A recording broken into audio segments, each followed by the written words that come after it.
お手紙ヤギです。今日はこちらの白のソックヤーン7種類を比較してみようと思います。このテーマをやろうと思ったきっかけは、私単色のソックヤーンが好きでちょくちょく買うんですけど、オンラインショップだとなぜか白だけ売り切れてることがよくあって、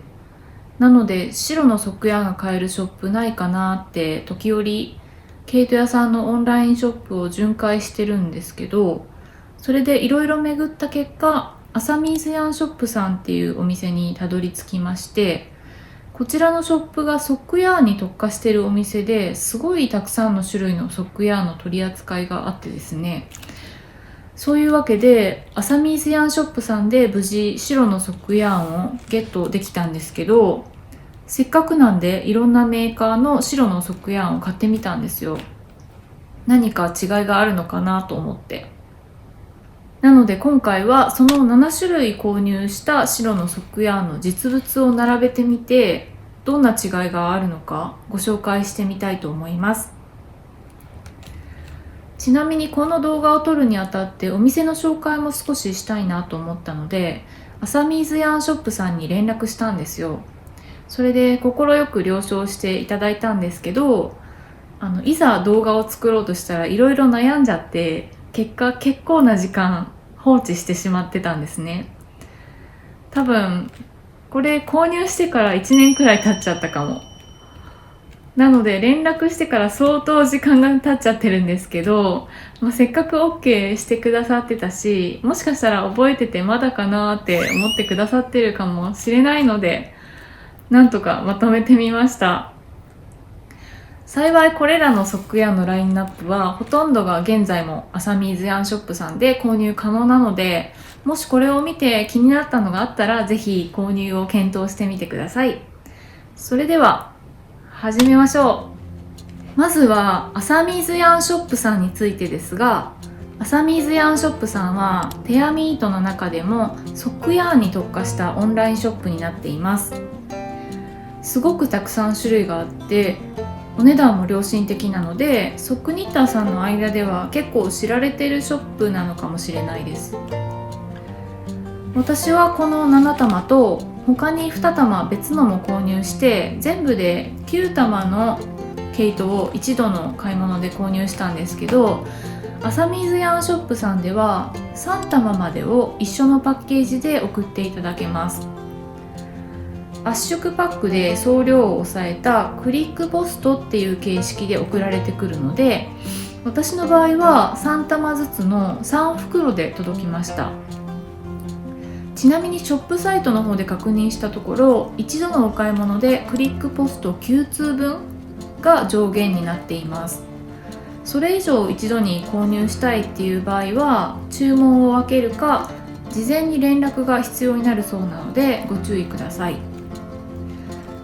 圧縮パックがね、あんまり好きじゃないっていう方も中にはいらっしゃると思うんですけど、普通の宅急便の対応もしてるようです。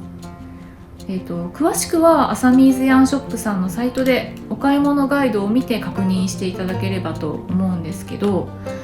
個人でやられてるショップさんみたいなんで、一度に購入できる個数に上限があったり、あと配送が国内のみだったりと制約がいくつかあるようなんですけど、そちらも事前にお買い物ガイドで確認することをお勧めします。ただね、さっき言った通りソックヤーンの種類がめちゃくちゃ充実してるのと、送料も安く抑えてくれるっていうのが個人的にはすごいありがたいなと思っているので、またソックヤーンのお買い物があった時はとりあえず覗いてみるお店に入るかなと思います。あと、こちらのショップさんでは条件次第ではこんなおまけがついてきます。かわいいマーカーなんですけど、これ何気に使い勝手良くて結構使ってます。はい、それでは本題のソックヤーンの比較をしていこうと思いますが、アサミーズヤンショップさんでは他にもまだいろいろ白のソックヤーンの品揃えがあるんですけど、今回比較に使ったのはこちらの7種類です。まず1つ目がこちら、レラーナのフロッテソック。読み方が合ってるのかわからないんですけど、他のもほとんどこんな感じになると思うので、読み方がちょっと怪しいよっていうことをあらかじめお断りしておきます。では続けます。それで2つ目がこのラナグロッサのマイルンバイツ、そして3つ目がこちらクロラナ側腱ウールユニ、そして4つ目も、クロラナの側腱ウールユニなんですが、こちらはクラシック100っていう種類になっています。そして5つ目がこちらの H&W コンフォート側腱ウールユニで、6つ目がイエルテガーンアロエソックウール、そして最後の7つ目がオンラインリニエ3という以上の7つが今回比較してみるソックヤーンです。では詳しく情報を見ていきますね。一通りスペック紹介していった後、それぞれに共通の点とか違いなどの比較をお話ししていこうと思います。まずはどんどん紹介していきますね。1つ目のレラーナのフロッテソックです。色番号が916のネイチャーという色味の名前になっています。多分生成りのことですよね。素材は一般的なソックヤーンと言えると思いますが、オパールなんかと同じバージンウール 75% にポリアミド 25% の配合になっています。糸長はこちらも一般的なソックヤーンといえる 100g420m の糸長で 100g の糸玉です。そして針の適正号数は 2mm から 3mm、 標準ゲージはラベルによると 10cm 四方で30目42段ということです。次に2つ目のラナグロッサのマイルンバイツユニです。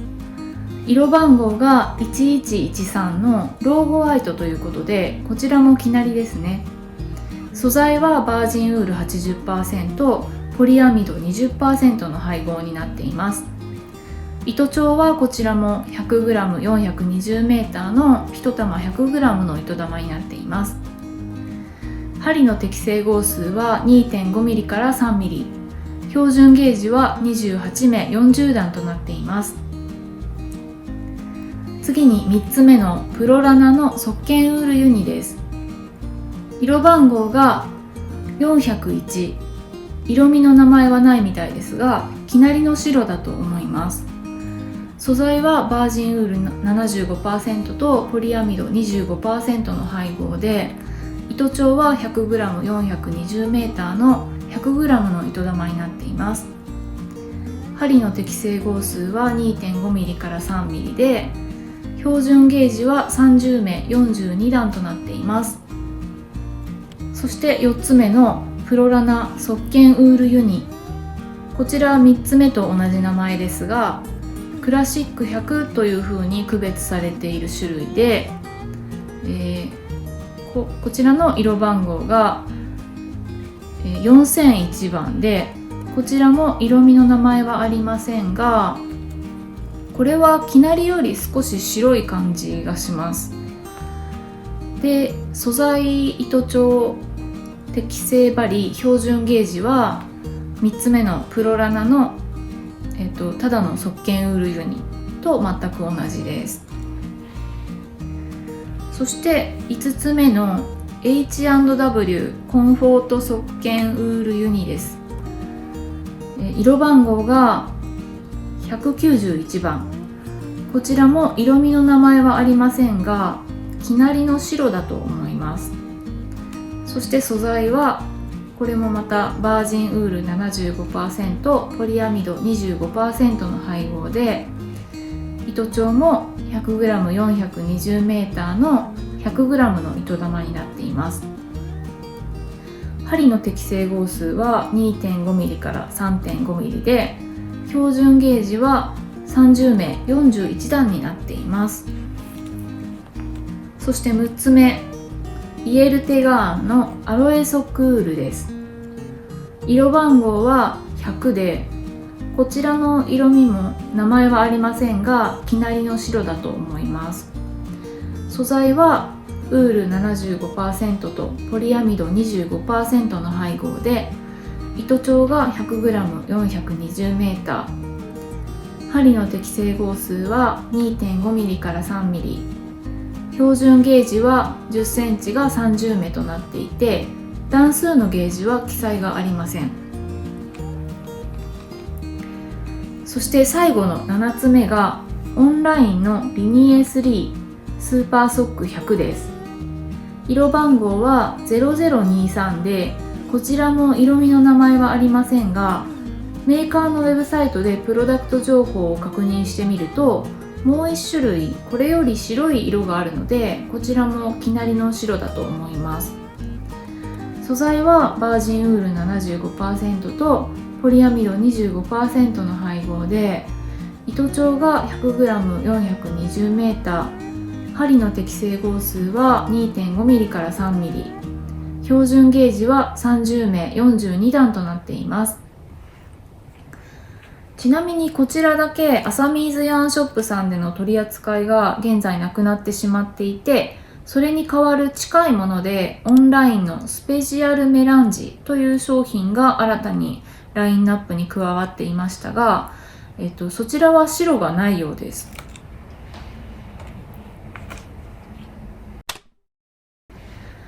はい、ということで7つのソックヤーンのスペックをご紹介してきました。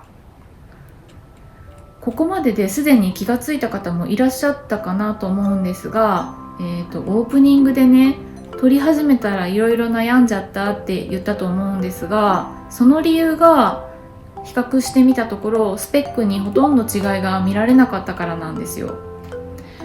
なので比較してみて共通点と違いをこれから見ていくんですけど、ほとんどが共通しています。全部のソックヤーンで全く一緒だったのが糸長、つまり糸の太さなんですけど、なのでそれぞれのラベルで針の適正号数と標準ゲージは微妙に違ってたと思うんですけど、それはそのメーカーそれぞれの見解っていうことになると思うので、違いと言えるような違いではないのかなと思っています。で他のスペックに関してもやっぱり同じように違いと言えるほどの違いではないかもしれないんですけど、一応違いも挙げてみようと思います。まず素材についてなんですが、ほとんどが一般的なオパールのソックヤーンとかと同じ 75% バージンウールと 25% ポリアミドだったんですけど、2種類だけ微妙に違いがありました。それは、こちらのラナグロッサのマイルンバイツ、こちらはバージンウールが 80% でポリアミドが 20% ということで、若干ウールの比率が多くなっています。そしてもう一つが、このイエルテガーンのアロエソックウールなんですけど、こちらは比率は同じで、ウール 75% ポリアミド 25% なんですけど、他は全てバージンウールっていう表記であったのに対して、これだけは、ウールっていう表記だったので挙げてみました。この表記についてはちょっと調べてみたんですけど、より詳細な情報が分からなかったので何とも言えないんですけど、可能性としてはバージンウールって書いてないのは再生ウールが含まれていることが考えられます。同じウールでもバージンウールって記載されているのは、どういう意味かというと、リサイクルされたものが混じっていない羊毛のことを指すのだそうです。なのでこのアロエソックウールに関しては、もしかしたらリサイクルされた羊毛が混じったウールかもしれないっていうことが言えると思います。スペックの違いで言えることはそれくらいかなって思います。あとは見た目の色味とか手触りとか印象の話になってくると思うんですけど、まず色味についてはみんな生成りの白でそこまで大きな違いはないんですけど、こうやって並べてみると、このオンラインのリニエ3だけ結構黄色みが強いかなって思います。あとリニエ3ほどではないけど、レラーナのフロッテソックも少しだけ黄色みが他より強いかなっていう感じがします。逆に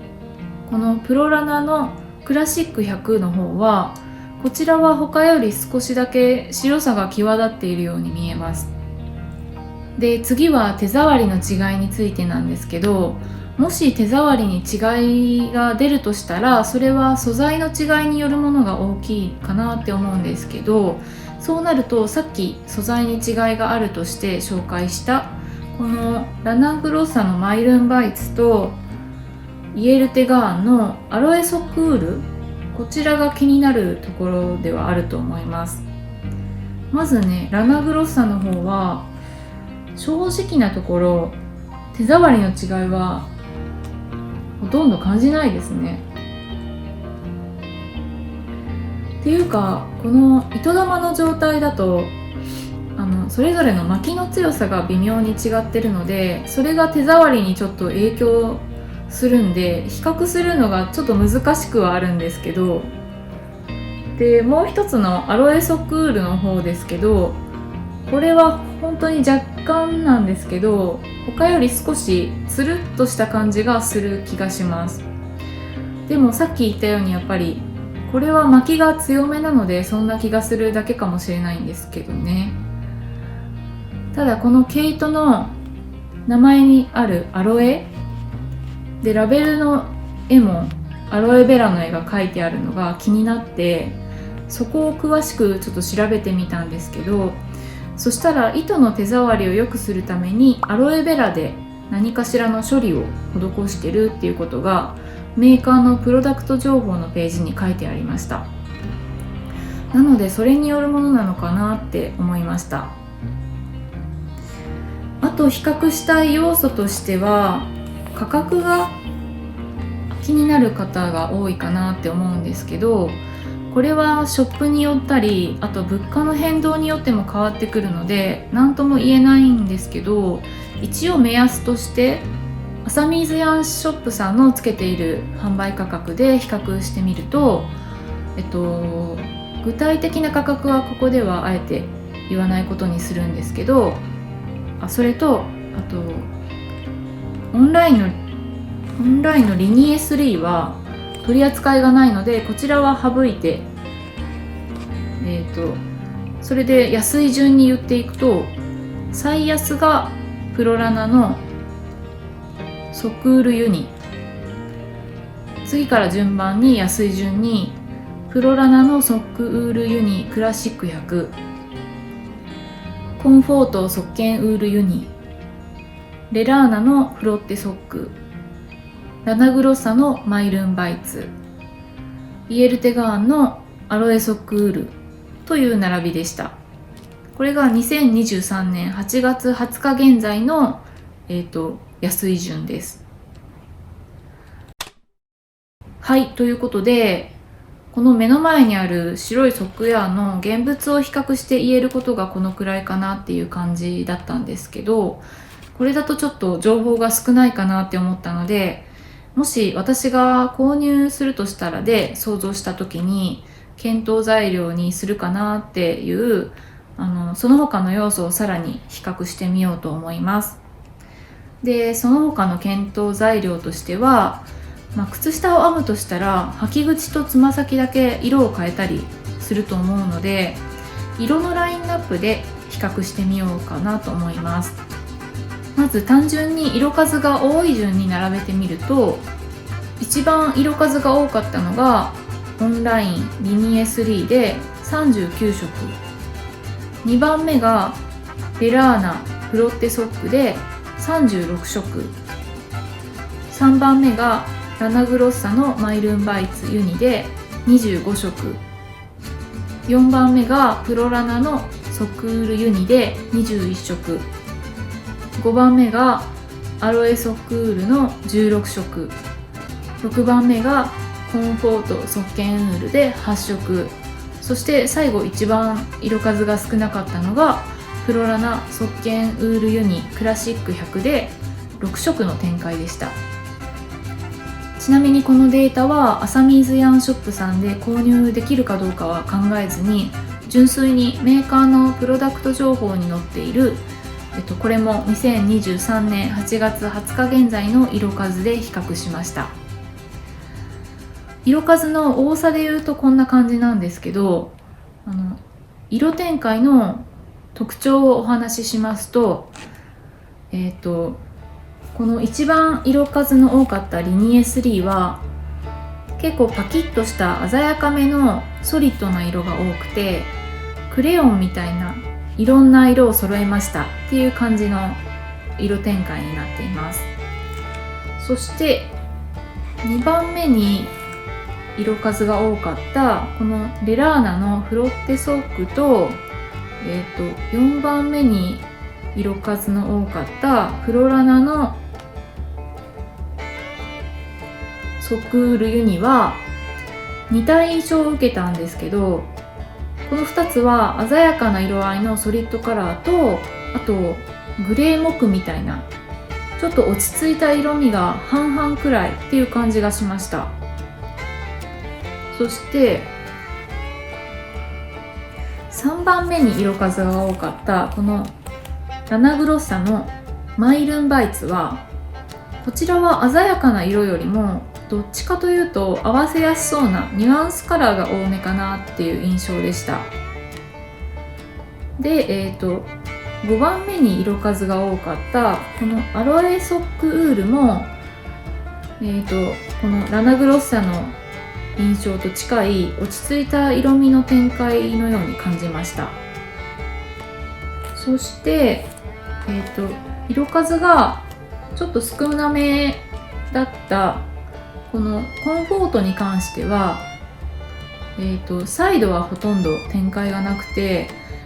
白、グレー、黒をメインに落ち着いたダーク系の茶とかエンジ色とか加えた、実用性の高い色だけで構成されている感じでした。そして一番色数が少なかった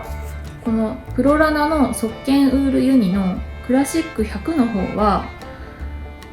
クラシックっていう名前を冠している通り、落ち着いた使いやすい色を6色揃えているっていう感じでした。というわけで色展開も比較してみると、結構それぞれの特色が見えてきた感じがしました。それではここまでにお話しした比較のまとめをどうぞ。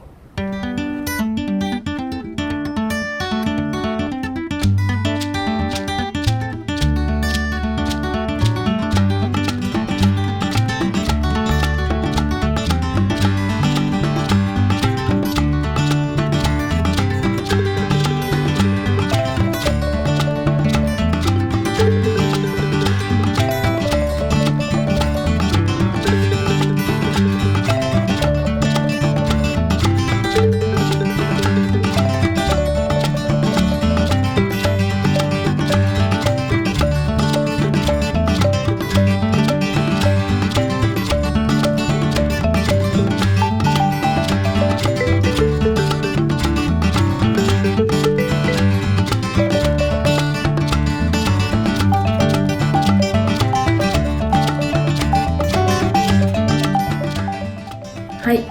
最後まで見ていただいてありがとうございました。今回の動画ではアサミーズヤンショップさんで購入した白のソックや7種類をいろいろな切り口で比較してみました。何かの参考になれば嬉しいです。こんな感じでまたいろいろな系統の比較とかをしてみようと思うんですけど、もしこんなことを動画にしてほしいなっていう要望がありましたら、ぜひコメント欄で聞かせてくださったら嬉しいです。この動画が良かったよって思っていただけたら、ぜひグッドボタン、そしてチャンネル登録まだの方はよろしくお願いします。それではまた次の動画でお会いしましょう。さようなら。